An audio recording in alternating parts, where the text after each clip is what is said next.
నిజంగా నేను చెప్తా ఉన్నాను, నాకు సంకుచితమైన ఆలోచన నాకు గన ఉంటే రాయలసీమలోనే రాజధాని పెట్టేవాడిని. విశాఖపట్నంకి ఎందుకు పెట్టాలా?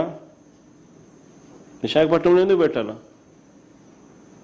నాకు నిజంగానే సంకుచితమైన ఆలోచనే కనుక ఉండింటే అసలు నేను ముఖ్యమంత్రి కాకమునిపై ఇక్కడ చంద్రబాబు నాయుడు భూములు కొనలా, ఇల్లు కట్టలా. కానీ జగన్ ఇక్కడే భూమి కొన్నాడు.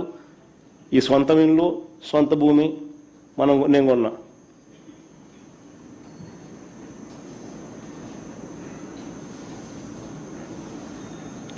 నాకే నిజంగా సంకుచితమైన ఆలోచనే ఉండింటే అమరావతిని లెజిస్లేటివ్ క్యాపిటల్గా ఎందుకు చేస్తాను? చేయాల్సిన అవసరం ఏముంది?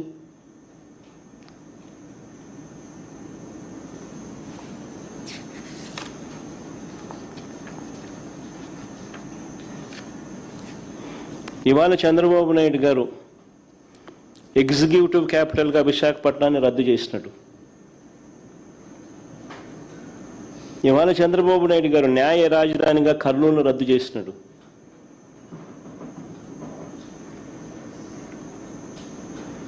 పోనీ అమరావతిలో 2 లక్షల కోట్లు ఎప్పుడు పెట్టగలడో చెప్పగలడా? ఎక్కడి నుంచి తెస్తాడో ఈ డబ్బులు చెప్పగలడా? ఒక సాధ్యం కానిది కళ్ళ ముందే అందరికీ కనిపిస్తూ ఉంది.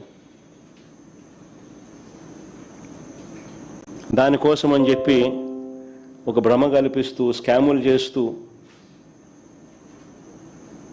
ఫ్యూచర్లో కూడా రాష్ట్రానికి ఒక గ్రోత్ ఇంజిన్ అనేది లేకుండా చేస్తూ ఉన్నాడు. ఫ్యూచర్లో కూడా రాష్ట్రం అటువైపున హైదరాబాద్ పెరుగుతూ ఉంటుంది, అటువైపున బెంగళూరు పెరుగుతూ ఉంటుంది, అటువైపున చెన్నై పెరుగుతూ ఉంటుంది. కానీ మన రాష్ట్రం మాత్రం ఫ్యూచర్లో కూడా పెరగనివ్వకుండా చంద్రబాబు నాయుడు రాష్ట్రం మీద కుట్ర చేస్తూ ఉన్నాడు తన స్కాముల కోసం.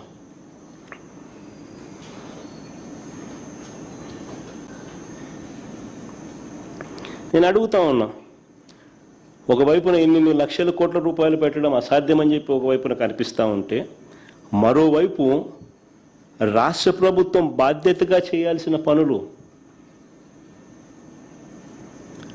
ప్రజలకు చేయాల్సిన మంచి,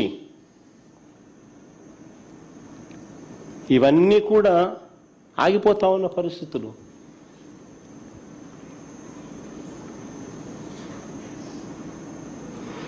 రెండేళ్లు పూర్తి కాకమునిపే చంద్రబాబు నాయుడు గారు చేసిన గ్రాసు కమిటెడ్ రూపంలో అప్పులు 3,37,000 కోట్ల రూపాయలు. ఈరోజు అప్పు చేస్తే తప్ప జీతాలు కూడా ఇవ్వలేని పరిస్థితి.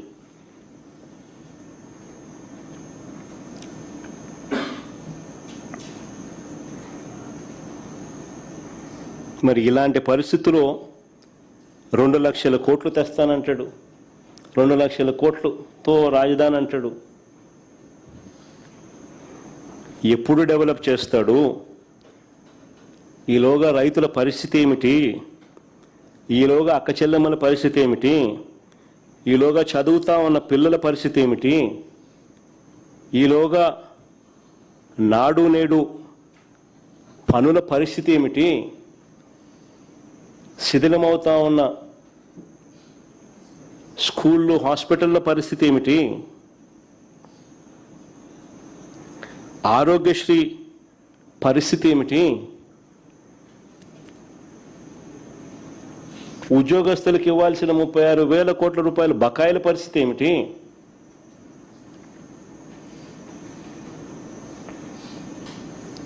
ఇక తప్పనిసరిగా ప్రభుత్వం చేయాల్సిన బాధ్యతలు, వీటి పరిస్థితి ఏమిటి?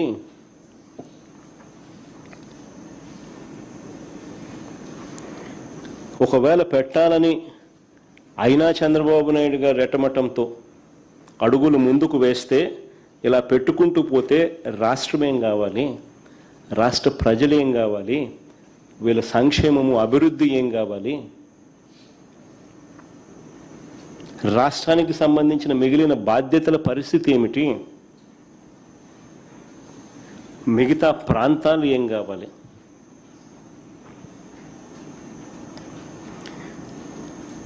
ఇన్నాళ్ళు చంద్రబాబు నాయుడు గారు ఏమంటా ఉన్నారు ప్రజలను మభ్యపెడుతూ?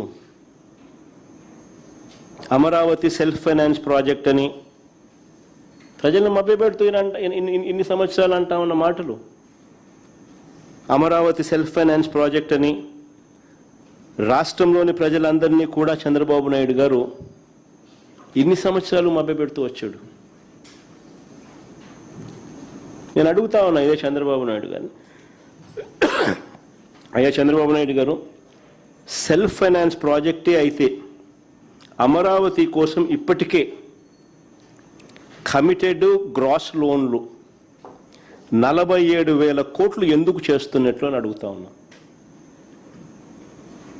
సెల్ఫ్ ఫైనాన్స్ ప్రాజెక్టే అయితే ఆయన కమిటెడ్ గ్రాస్ లోన్స్ 47,000 కోట్లు ఎందుకు చేస్తా ఉన్నట్టు? ఇవి కాకుండా రాష్ట్ర బడ్జెట్ నుంచి కేటాయింపులు ఎందుకు చేస్తా అన్నట్టు? ఈ లోన్లే కాకుండా రాష్ట్ర బడ్జెట్ నుంచి కేటాయింపులు ఎందుకు చేస్తా ఉన్నారు? రాజధాని కోసం తెస్తున్న రుణాలకు రాష్ట్ర ప్రభుత్వం నుంచి గ్యారంటీలు ఎందుకు ఇస్తా ఉన్నారు? ఇదే సెల్ఫ్ ఫైనాన్స్ ప్రాజెక్టే అయితే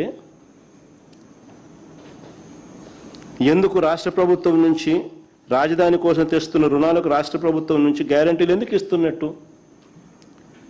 భూములు అమ్మి డబ్బు తెస్తానని చెప్పిన వాడివి ఇన్ని వేల కోట్ల రూపాయల అప్పులు ప్రభుత్వ ఖజానాపై ఎందుకు భారం మోపుతున్నారని అడుగుతా ఉన్నా.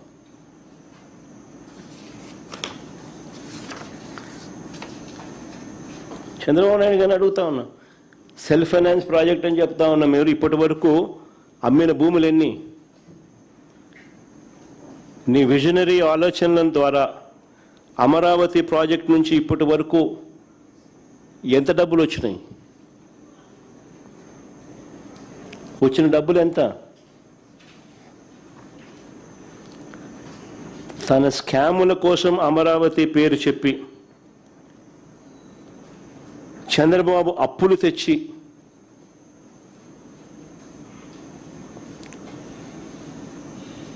దాని ప్రభావం ఇంతకుముందే నేను చెప్పా, రాష్ట్రంలో ఇప్పటికే దాని ప్రభావం కనిపిస్తూ ఉంది అని చెప్పి.